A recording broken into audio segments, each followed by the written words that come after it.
I was the youngest of 5 children, 3 brothers, 1 quiet and bitter sister, and me, the baby of the family, the one everyone called the little doll of the house. I was born into a noisy home, where the television stayed on all day, and the kitchen was never silent. But inside, that place was full of holes no one wanted to look at. My father was a good man, or at least he seemed so. He worked away all week, always coming home with small gifts, a box of chocolates, a plastic doll he called my double. I loved that man with blind devotion, as only a child can love. When he was home, it felt as if the sun itself shone inside our house. My mother, on the other hand, was strict, silent, tired. She did everything that needed doing: meals on time, clothes ironed, a prayer before bed. But she never had time for questions, never looked into my eyes for very long. She said the world was dangerous and girls had to be discreet. I tried to be, but nobody prepared me for the danger that lived within those walls. My earliest memories of fear weren't in dark alleys or on the street. They were in my living room on an ordinary Saturday afternoon when I was only 8. I lay on the couch watching cartoons when my middle brother crept up and sat behind me. He was 14, tall, quiet, smelling of sweat and stale soap. He sat so close I could feel his breath on my neck. "You're going to grow up beautiful, you know," he said in a strange tone I had never heard before. My whole body stiffened, but I didn't understand why. Up until that day, he had never touched me like that. Only when his hand slowly slid down my back did my body warn me. This wasn't affection. It was something else, something that burned inside. The first time was quick, but etched into every muscle. There was no scream, no noise, just my paralysis and the hush of the living room. Afterwards, he left as if nothing had happened, and I stayed there, unable to get up. When my mother came back from the market and asked if I was okay, I lied. I said I had cramps. She believed me. That night, I curled up in bed with a teddy bear missing an eye, burying my face in the pillow so I wouldn't cry out loud. I had no words to explain what had happened, no courage to tell, only fear, a sticky fear that clung to me for years. It wasn't long before my other 2 brothers joined in on the secret. First, with strange looks, then, with comments that made me blush with shame, and finally, with touches, each in his own way, as if it were natural, as if the little sister's body were free territory. No one said anything. No one minded. It was as if I stopped being a child overnight, as if I had become just a body available whenever my father was away. Every week brought a new excuse to keep me inside when the others went out. Every time my mother was gone, a new horror, and I shut down. My eyes lost their sparkle, my voice grew softer, and my laughter vanished without warning.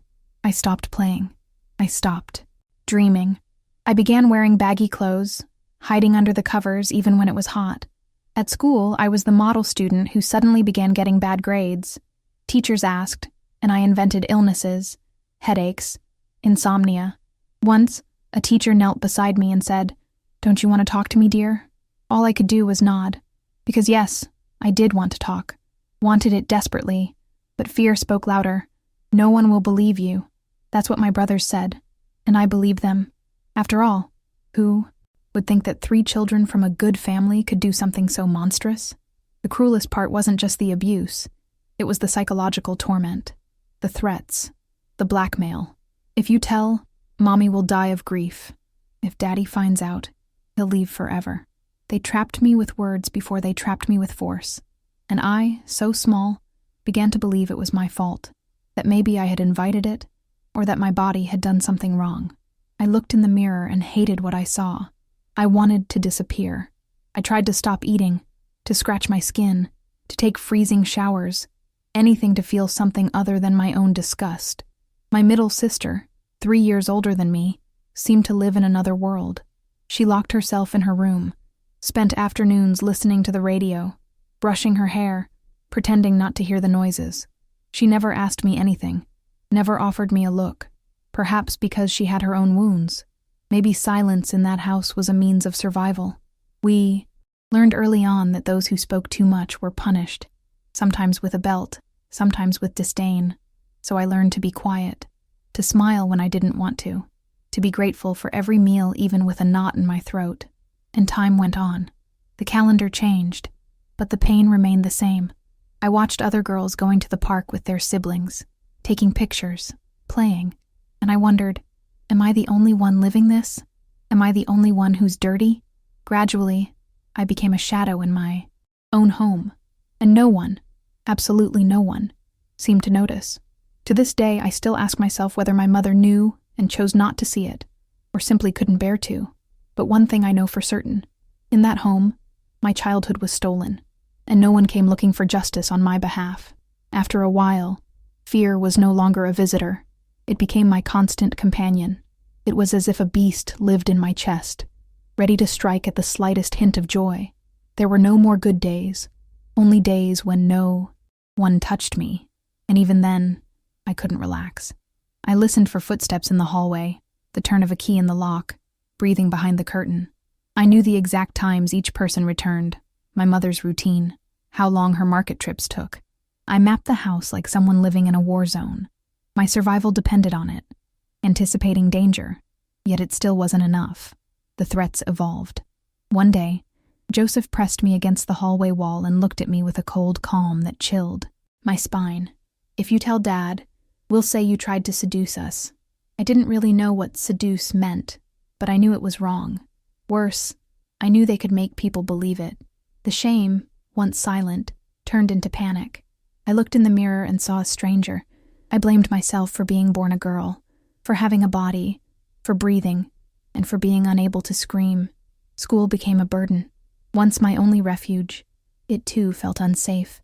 Classmates whispered and passed notes about dating, and I wanted to vanish. I didn't fit in. I couldn't laugh at jokes. I didn't know how to talk to people my age anymore. When a boy came near, I shrank, felt nauseous, fled. A teacher even summoned my mother, saying I was distracted, sad, distant. My mother chuckled apologetically. "It's just her age," she said. "Louise has always been sensitive." Sensitive. That label followed me for years. Too sensitive. Odd. Quiet. Nobody connected it to what was really happening at home. And the abuse grew more. Violent. More prolonged. More cunning. They knew exactly which days to strike. Tuesdays when my mother spent her afternoons at the neighbor's sewing. Saturdays at the market. My father gone until Friday. It was as if our home became a lawless place where I was the main target. There was nowhere to run. I began experiencing bleeding outside my menstrual cycle. Severe pain. Fevers. Once, after a particularly cruel attack, I fainted in the bathroom. I woke to Robert carrying me. In his eyes, I saw something new. Fear, guilt, maybe pity. "We went too far," he whispered to Joseph, who stayed silent. That night, I prayed to God to take me away. I meant it. Living like that was no longer living, but surviving from one horror to the next. Unsure if I'd have the strength to continue. My mother remained oblivious, or pretended to be. Sometimes she'd glance at me longer, as if wanting to ask something, but she never did. Perhaps she feared my answer, or chose to preserve the household's facade at the expense of her daughter's life. The pain I carried had no name. It was a living death. And worse still was knowing no one would come rescue me, that no one would kick down that door. I was just a child among siblings, and the world believed I was safe. Nights became even more terrifying. I pushed furniture against the door, slept in heavy clothes, hid scissors under my pillow. Every creak made me break out in a cold sweat. Nightmares plagued me.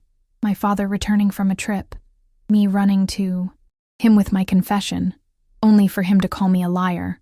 I woke screaming, soaked with terror, the fear of being silenced forever, of never being believed, greater than the abuse itself. One Sunday, everything seemed normal. Family lunch, forced laughter, my father telling work stories. I glanced at Joseph, who watched me over his glass of juice with a remorseless stare. At that moment, I realized, to them, I wasn't a sister, but property, an object for their frustrations. It killed me inside. Sitting there with rice, beans, and meat on my plate, I understood something in me had died. The joyful little girl would never return. It was on a sweltering March afternoon that my body finally gave out. I was only 11, but felt old beyond my years. Alone at home with the three of them, my mother out on errands. I knew what awaited me, and still trembled. I wanted to flee, to hide, to disappear, but there was nowhere to run. They came as always, one making jokes, another locking the door, third pretending it was play. That day was different. They acted like they wanted to leave permanent marks, as if to destroy every piece of me, and they succeeded. When it was over, I lay on the living room floor for hours, paralyzed, feeling warm liquid between my legs. My body no longer responded. I wanted to die right there. I struggled to my feet and crawled to the bathroom. I peeled off my clothes bit by bit, avoiding the mirror. The shower's icy water stung, but I scrubbed until my skin burned, trying to wash away the touch, the smell, the pain. It didn't go away. It lived inside me.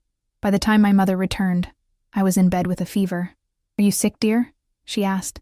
I said I was just tired. She felt my forehead, noted the cold sweat, brought me tea, and left. It was that simple, that cruel. No one noticed. No one suspected. Or maybe they noticed but preferred silence. That same night I suffered a hemorrhage. I bled so much I thought I would die. I clung to the sheets, trying to stop the flow. My head spun. My stomach heaved. The world went dark. I collapsed in the bathroom. Robert found me, panicked. He summoned his brothers. "We went too far. She's bleeding a lot. She's going to die." Anthony ordered him to clean up. Joseph mopped the floor. They dressed me and laid me in bed in silence, as if it were just another day. But something had changed. They knew they'd gone too far, yet they did nothing but conceal it. What they didn't know was that, by some miracle or punishment, that night my father returned early. He entered our room as always, with a kiss and a smile. But when he switched on the light and saw the blood-stained sheets, he froze. "My God, what happened here?" he cried, frantic. He shook me awake. I could barely open my eyes. I whispered, "Daddy, help me," and passed out again. The rest of the night is a blur. Ambulance, screams, my mother in shock, my father desperate, and me, hanging between life and death. I woke in a hospital. Bed surrounded by voices I couldn't understand. Doctors talking about internal injuries, bright white wards, the smell of ether. A phrase echoed in my mind. This girl has been a victim of continuous sexual abuse. It could no longer be hidden. The doctor called the police. My father, once calm, became a whirlwind, smashing chairs, yelling at nurses, trying to barge into the room. "Who did this to my daughter? I'll kill him," he bellowed.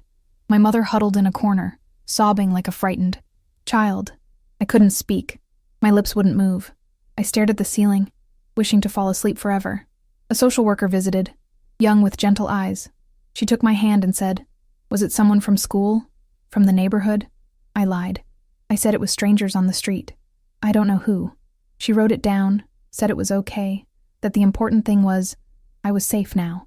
But I knew I wasn't. The threat lived next door, at the dinner table, in every hallway. I lied because I still believed that if my father knew the truth, he would kill my brothers, and I didn't want any more bloodshed. I just wanted to forget, to disappear. I stayed hospitalized for a week and underwent surgery. The doctor said the damage was severe, and I might never bear children. They told me as casually as one might warn of evening rain. My parents took turns at the hospital, my mother combing my hair, my father holding my hand. "I will find who did this, princess. I'll protect you," he vowed. I wanted to believe him, but inside, a part of me had died. Days dragged slowly. The police returned with more questions, and I repeated my lies. I couldn't utter the truth, couldn't watch my father's face crumple. It was too much. Returning home felt like attending a funeral. Everything was clean and tidy, as if it were someone else's house. My father repainted my room, bought new blankets, gave me a key. "Nobody comes in without your permission." He tried to restore my safety, but what I needed most he could not give. My lost childhood, the peace in my heart. My brothers avoided me. My mother cooked my favorite meals. I pretended to be better, but every night I woke drenched in sweat, screaming, my body reliving what my mind tried to bury. Trauma doesn't end when abuse stops. It lives within you, and in that house, it still breathed beside me. Coming home was like stepping onto a stage with familiar actors and rearranged scenery. My freshly painted room still smelled of new paint. My father installed a sturdy lock and handed me the key as if it were a shield against everything. "Now no one enters without your permission," he said, looking at me with wounded, desperate love. I tried to smile and thank him, but my mouth wouldn't cooperate. That key was useless against the ghost inside me. In the first days, I hid in that room like a refugee in war. My brothers seemed to vanish, leaving early, returning late, avoiding me in the hallway or pretending to be on the phone, something unheard of back then. My mother maintained appearances, setting the table carefully, cooking my favorite dishes, brushing my hair like when I was little, but her touch sent shivers down my spine, as if I had forgotten how to be touched without pain. An abyss separated us, filled with thick silence. Perhaps out of fear or guilt, she pretended not to notice. My father, conversely, became an obsessed investigator. He visited the police daily, collected statements, hung wanted posters with descriptions based on my false claim of strangers in the street. He sought justice, sought blood. Each time he left with that vengeful look, I felt the weight of it on my shoulders. If he learns the truth, he'll kill them, I thought, and it paralyzed me, because despite everything, I still loved my father, and didn't want to lose him too. Nights remained the worst. I slept with the light on, the door locked, the key under my pillow. I woke at every creak, every snap, and each time, the nightmare continued, dreaming my brothers laughing as they hurt me, dreaming my father discovering and abandoning us. A constant terror, a loop of fear, guilt, silence. I felt like a survivor without a real war, without medals or recognition, just wounded. One such night, Robert entered my room. I'd forgotten to lock the door. I awoke at the soft click of the latch. My body stiffened. I held my breath, but he didn't advance. He stood at the door, pale, trembling, crying. I just wanted to say I'm sorry, he whispered. I shouldn't have done it. I was afraid of them. I was a coward. He cried like a child, and for the first time I saw the boy within him, 2 years my senior, as broken as I was. Get out, I managed to say. After that night, he never approached me directly again, but I sensed something had changed in him. He avoided the other 2 brothers, spent more time at school, returned home alone. He began to draw, sketchbooks filled with crying eyes, trapped bodies, locked mouths. He never spoke it, but I felt he too had been a victim, though in a different way. From that spark grew something in me, not forgiveness, but empathy. My father grew more suspicious, noticing contradictions in stories and strange absences. One night I overheard him argue with my mother. "These boys are hiding something," he said. "Can't you see how they avoid my gaze when I mention Louise?" My mother wept quietly. "There are children," she repeated, but he couldn't be convinced. I saw a slow crack, spreading across his heart. One Sunday afternoon, Anthony approached me while I struggled with math homework. "We need to talk, Louise," he said, his voice false as always when manipulating.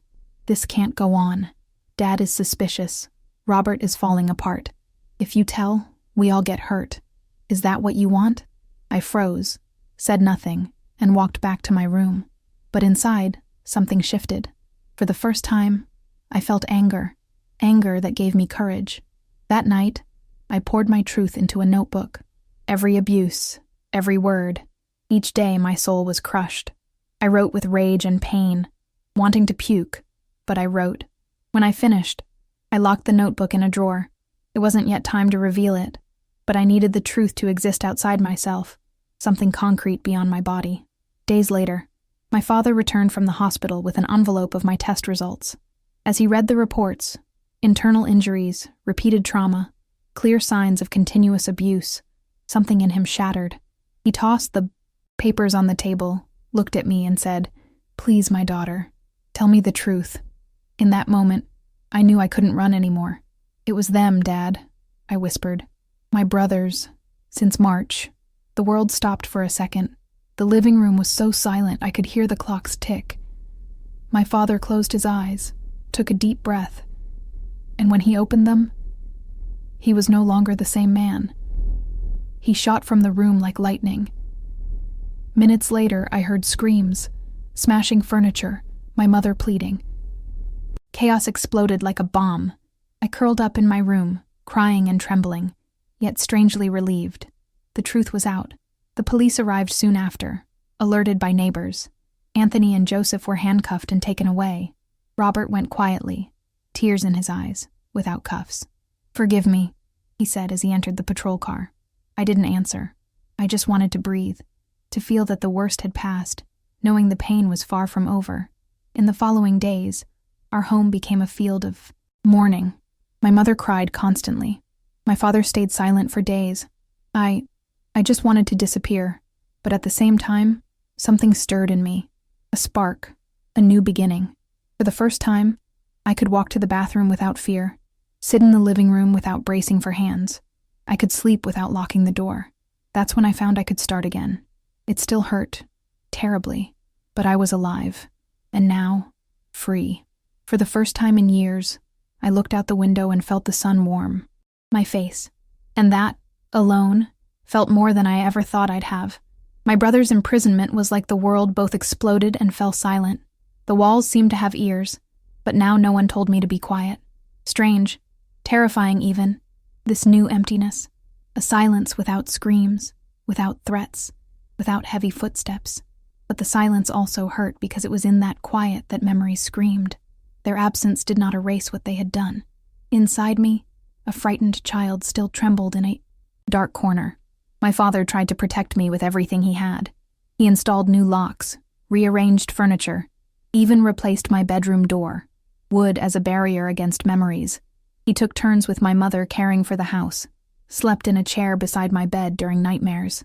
As loving as he was, there was one thing he couldn't give, my childhood back. My mother fell silent. She never spoke, but her eyes were always swollen. Sometimes I'd catch her staring at old photos of us smiling kids. Other times, she'd sit in the kitchen corner and weep quietly, as if begging forgiveness without words. She never directly apologized. Maybe she couldn't, or thought it pointless.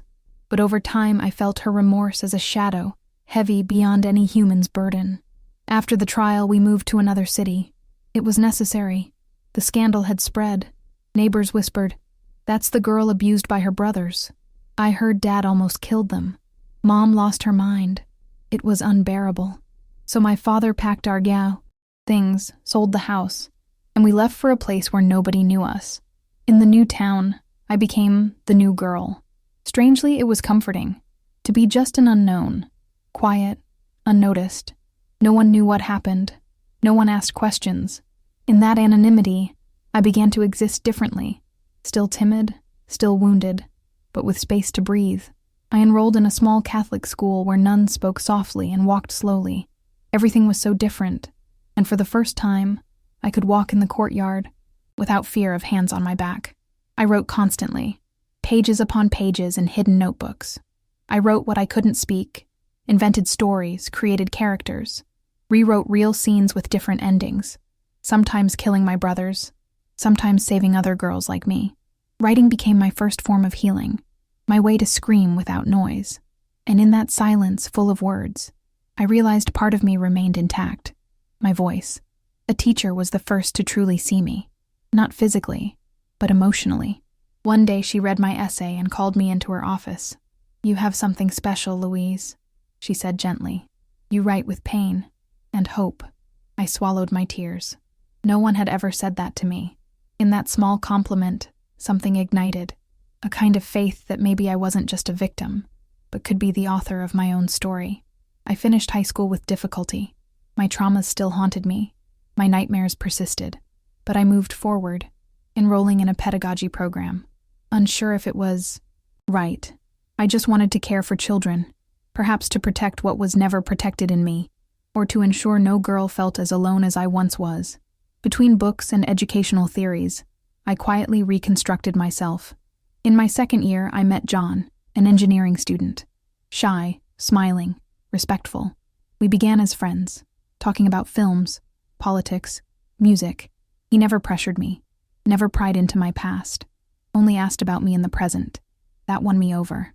When I finally shared part of my story, I feared he'd leave. Instead, he cried and took my hand. "You are the bravest woman I've ever known." Our relationship moved slowly. Every touch, every kiss, every step earned through patience. I was afraid of reliving trauma, afraid he'd change, but he never did. He was always kind, always steady. He taught me that love doesn't hurt, that love waits, that love listens. With him, I relearned to trust. We married in 1975 in a simple ceremony. My parents were there, tears in their eyes. My father walked me down the aisle. "You've won, my daughter," he whispered. "Despite everything, you've won." I squeezed his hand. That day was more than a wedding. It was a victory, proof that pain hadn't completely defeated me. When I discovered I was pregnant with our first daughter, I panicked. Doctors had warned I might never conceive due to my injuries. But she came, healthy, strong. Holding her in my arms, I vowed she would never fear her own home, would always know her body was hers, would always be heard, even in her silence. And that's how it was. Motherhood transformed me. With each child, Mary, then Peter, then Anna, I felt layers of pain dissolve, not because it vanished, but because it gained new meaning. I could protect, love without fear, be a refuge. In motherhood, I learned that wounded little girl still lived in me, but now I had someone to share the burden. Years later, I received a letter from Robert. He wrote he was at peace in therapy, married to a woman who knew everything. He said he didn't expect forgiveness, but wanted to thank me for surviving. "You saved me more than I saved you," he wrote. I cried, waited days to respond, but I kept the letter. For days, a new feeling stirred in my chest. Not hatred, but peace. I never heard from Anthony or Joseph again. I later learned Anthony died in a bar fight, felt nothing, neither sadness nor revenge, only indifference. Joseph vanished, perhaps forever. To me, that was justice enough. They were gone, and I remained. When my children grew old enough, I shared parts of my story, not all the gruesome details, but enough to explain why I preached respect, consent, and not staying silent. They listened with tears in their eyes. In the end, each embraced me. "You're our hero, Mom," Peter said. For the first time, I believed it. After 30 years teaching, I retired. I taught hundreds of children and left a seed of care in each. Many are now parents and professionals who write to me even today, saying I was the teacher who listened when no one else would. That means more to me than any medal. Now, at 73, with grandchildren running around and my hair white with the weight of a story that almost killed me, I can say, I won. Not because I fully overcame all the pain, but because I chose to keep living despite it. I built love from hate. I chose life after nearly being destroyed. I still have bad days. Sometimes I wake up afraid. I still cry at songs, phrases, silences.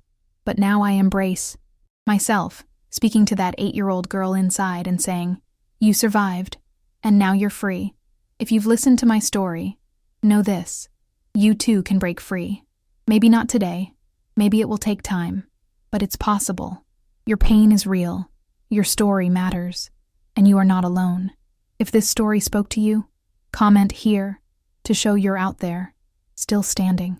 Share it with another woman who needs to hear there's life after pain and a future beyond trauma. And to all of us who were silenced, hurt, forgotten, I leave this phrase. What happened to me does not define who I am. I am who I chose to be afterward. And today, with all my scars, I choose to be free.